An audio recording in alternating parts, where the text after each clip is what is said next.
Hi everyone, it's Miss Jodi from Nevada Public Library. Thank you for joining us today.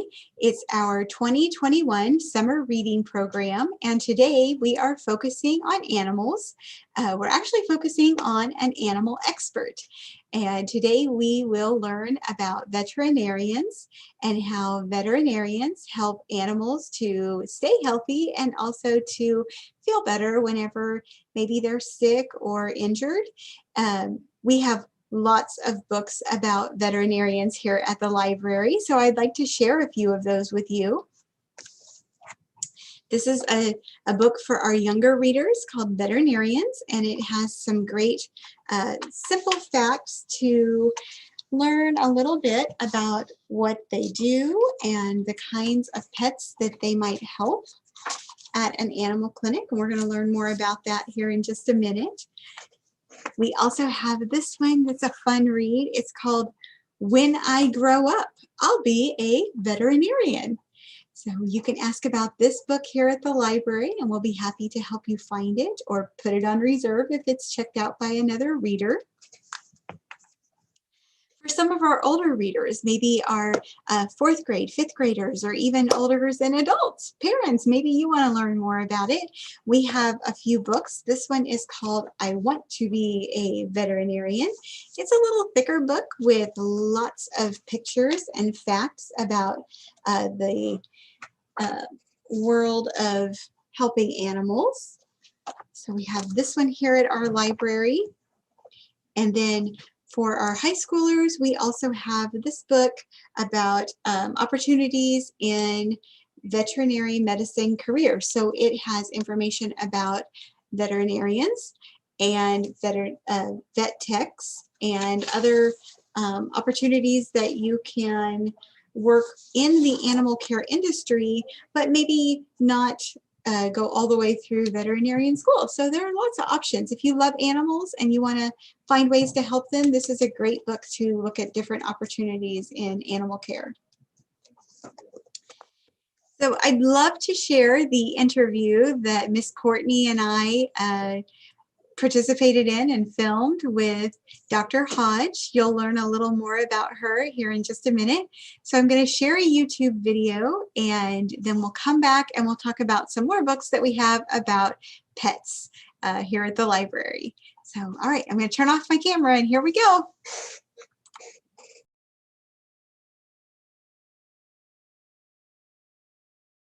About animals, pets, and vets.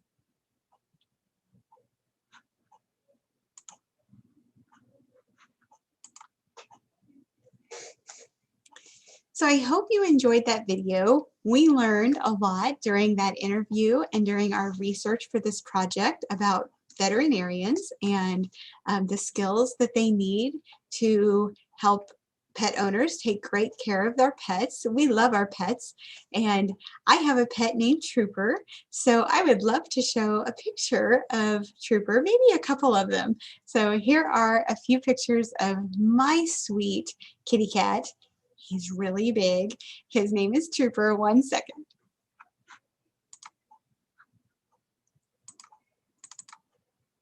So there's a close-up of Trooper. To wake me up, he stands on my tummy and sniffs my nose with his whiskers tickling my face, and that wakes me up. Sometimes it's when it's the sun has come up and it's time to wake up, and sometimes it's in the middle of the night when he just decides it's time to play. But that's one picture of Trooper, and let's see if we can find another one. Yeah, there's Trooper laying kind of funny on my bed with his head upside down and being silly as usual. So I would love to hear stories about your animals, your pets that you have at home as well. And of course, I couldn't bring Trooper to the library today. Pets aren't allowed to come into the library unless they're a service animal, which isn't a pet, that's a working animal. Sometimes, you know, we want to have our pets with us all the time, but it just can't happen everywhere. So I brought pictures. And I also told you that we have lots of books about pets here at the library, and I couldn't bring them all into my office to share with you today, so I thought I'd grab a few books about different pets, and then if you have a specific type of pet that you want to learn more about, all of our staff here at the library can help you find those books, and we can even order books for you.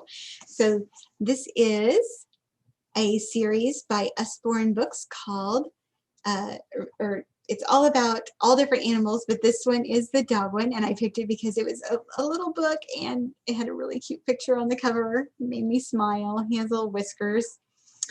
And then if you want to learn more about owning a dog and taking care of a dog, this is a book called How to Talk to Your Dog.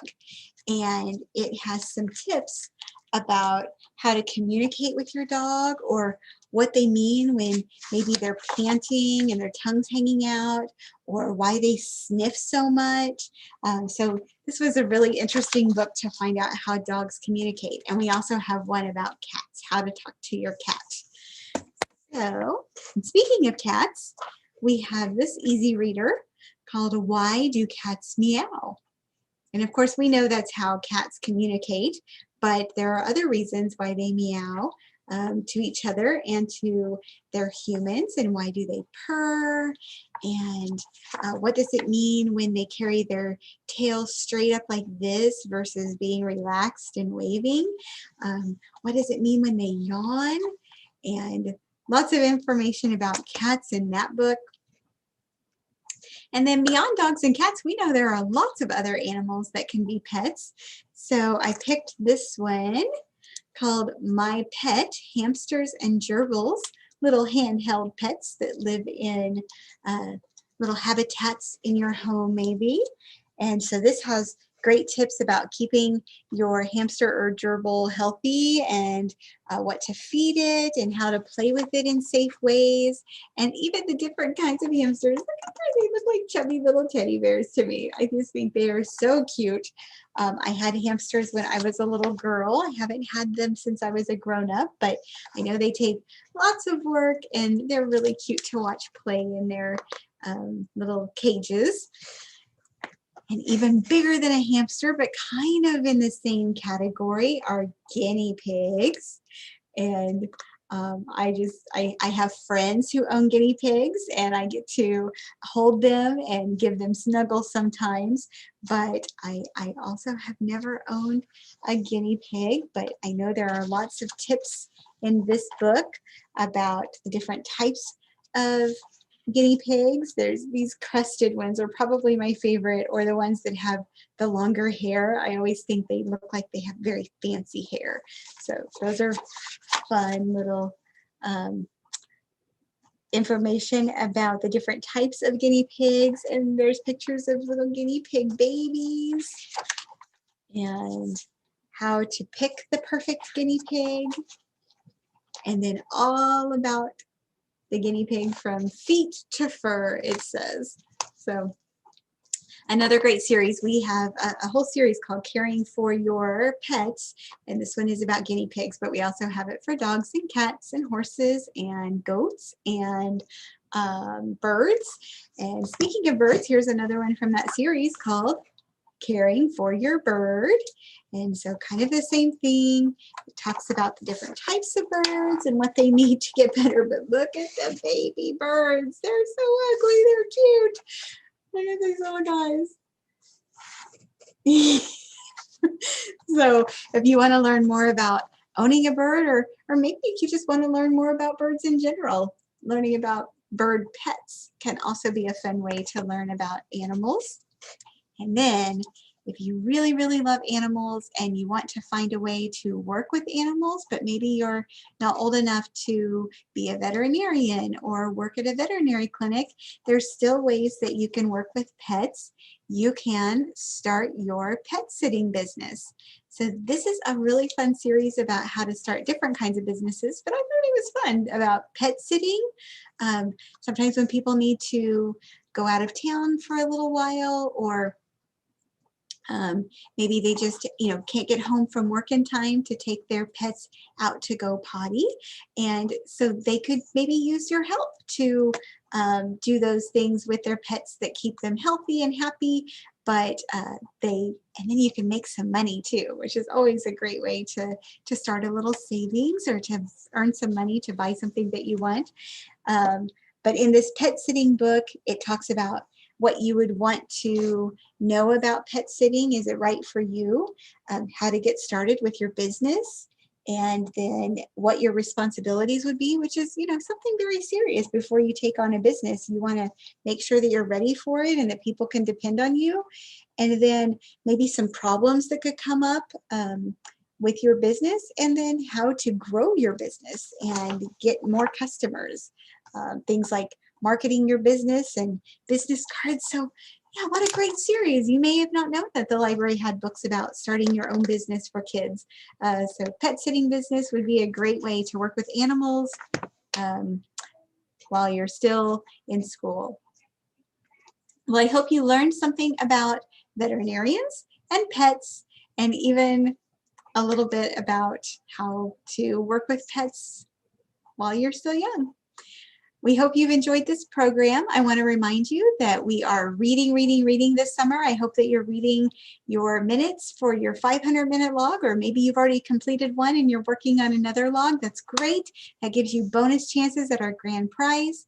We also have some activities coming up on Tuesday. You can stop by the library on Tuesday, looks like the 6th of July.